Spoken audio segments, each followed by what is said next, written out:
What's going on, all my healthcare brothers and sisters? I hope that you are having a wonderful day. Happy 2019. We're going to continue this journey along the ATI TEAS review courses and start talking about my favorite in math, decimals.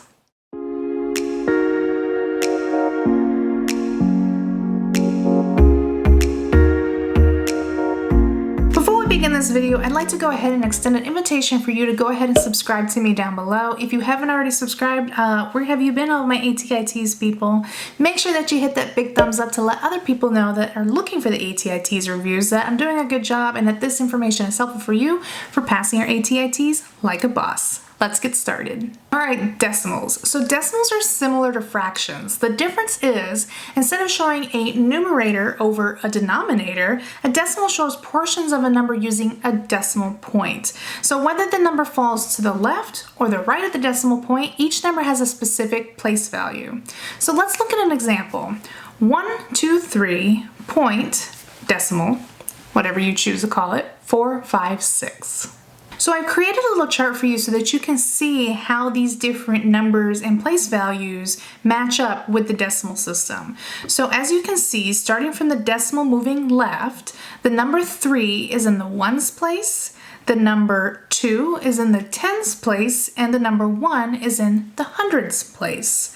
Starting from the decimal moving right, you can see that the 4 is in the tenths place, the number 5 is in the hundredths place, and the number 6 is in the thousandths place. So if it's, depending on what side of the decimal that the number falls on, it's either going to end in a THS or it's going to be a whole number. It's important that you know that every number to the right of the decimal ends with a TH. That is the most important thing that you need to remember when taking the ATI TEAS regarding decimals. Something else that TEAS is going to test you on is how do you compare decimals? Now this can be scary, especially if you don't know how to compare decimals. You have to understand how the decimal is broken down so that you can answer the question appropriately. So let's go ahead and take a look at this example. Which of these decimals are larger? 0.5 or 0.6? I've created a chart so that this can help you understand specifically how decimals are broken down. Throughout this course, we're going to continuously be looking at these table charts so that you can better understand how to use decimals and how decimals are shown on the TEAS. So again, I've placed 0.5 and 0.6 in a chart as following. So we can see in the ones place are zeros, in the decimal place are our decimals, and in the tenths place are our numbers. So both the decimals above have the same ones place value as I stated previously, and the tens place value is the first instance where the number is different. So which number is larger, 5 or 6? Well, as we can see, 6 is larger than 5. So the answer is the decimal 0.6 is larger than 0.5. I get what you're asking, but Jennifer, what if there's more than one number behind the decimal place? How do I figure that out? Well, let's take a look at another example. So which of the following decimals are smaller? 0.56 or 0.58. So again, I have placed both of these values in the chart as we previously did in the previous question. So both decimals above in the ones place are still the same. They're 0. So we continue to compare the numbers after the decimal. The tenths place value has the same value, and the hundredths place value is the first instance where the numbers are different. Which number is smaller, 6 or 8? 6 is obviously smaller than 8, so the answer is the decimal 0.56 is the smaller number. All right, now that we see it in a chart, comparing decimals really aren't that bad. But how do we go ahead and start adding decimals? Well, let's go ahead and take a look at an example. The trick is when you're adding decimals is to keep the decimal points lined up while you're performing your operations. That way it lessens the confusion and it's easier to add. So for example, we must simplify the expression of 2.345 plus 1.67. So as you can see, we have lined up our decimal places, and one of our numbers is a little bit smaller than the other number. 2.345 has much more numbers than the number 1.67. So what do we do in that instance? Well, we just add a 0 because all we're really doing is just adding the numbers together.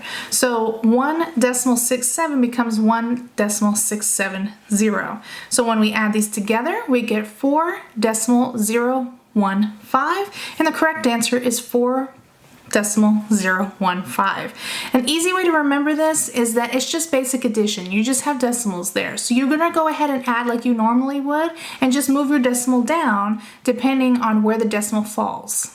So adding decimals really aren't that difficult. You're just going ahead and lining up your decimal places, and then you're adding and you're making sure that you move the decimal place down where the decimal place is.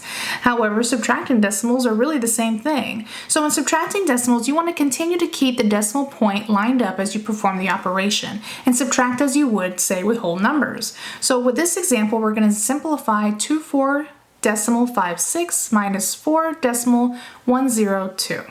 So just like with subtraction, we're just going to go ahead and subtract. But wait, Jennifer, one of our numbers again is smaller than the other number. Our 24.56 is much smaller, at least by one number, than the other operation that we're going to be subtracting. So what do? We add a 0 in the place of where a 0 needs to be added. So now we have 24.560 and 4.102.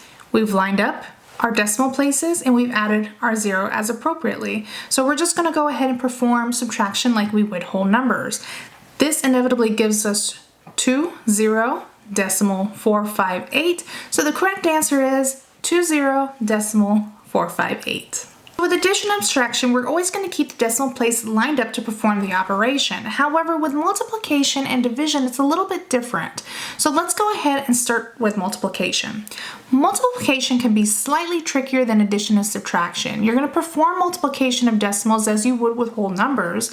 Then you're going to count the number of places to the right of the decimal, and I'm talking each decimal, not just one, each decimal, and you're going to insert the decimal point as a result. So let's go ahead and look at an example so that this doesn't get more confusing than it needs to be.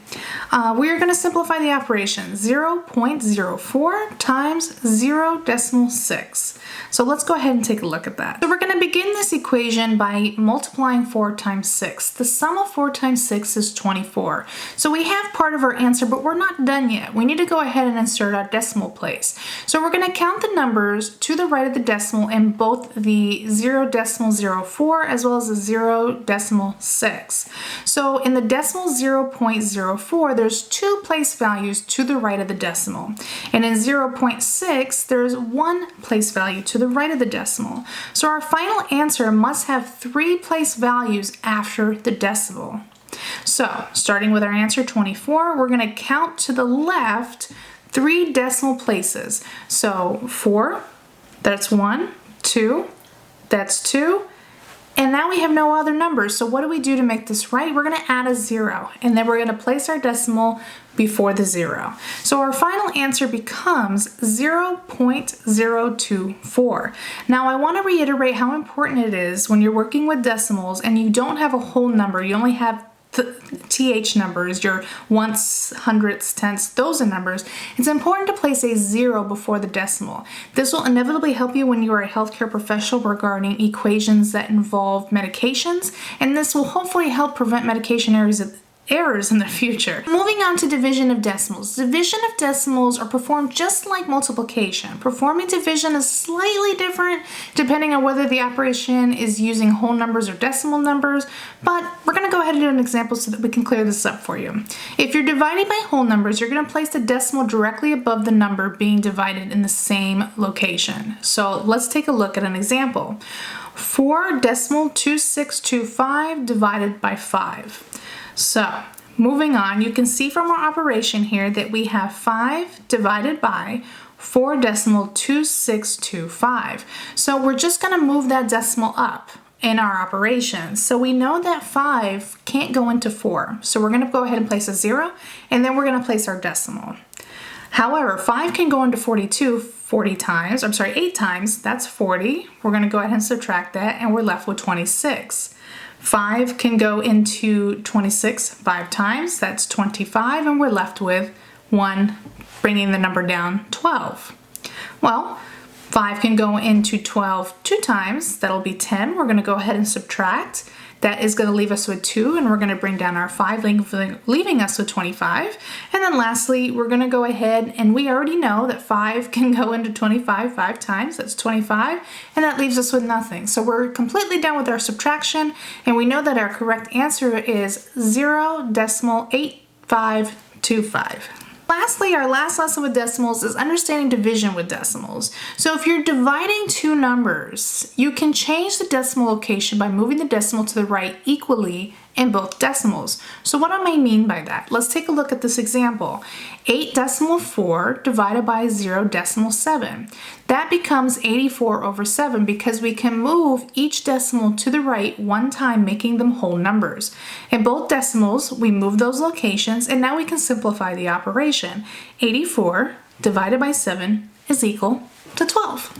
So I hope that this information was helpful for you to pass your ATI TEAS math portion of the exam. I'm going to start doing some Facebook Live videos of review questions and different topics on the ATI TEAS that may help you get a better understanding and get some additional practice in before you step in there, and hopefully reduce that anxiety so that you don't have to worry about this. You know you're going to pass this like a boss. So go ahead and go on over there. Make sure that you like that page. That's facebook.com/Nurse Cheung, where I'll be posting when I'll be doing those videos. That's hopefully at a convenient time for you. If not, they'll go ahead and be posted down here so that you can kind of play along with me as we did over on Facebook, just kind of on your own practice. But if you're not already following any of my social media, go ahead and check me out. I'm at Nurse Cheung on Facebook, Instagram, and Twitter. But until next time, I hope that y'all are having a wonderful day, and I look forward to speaking with you all again soon. Bye!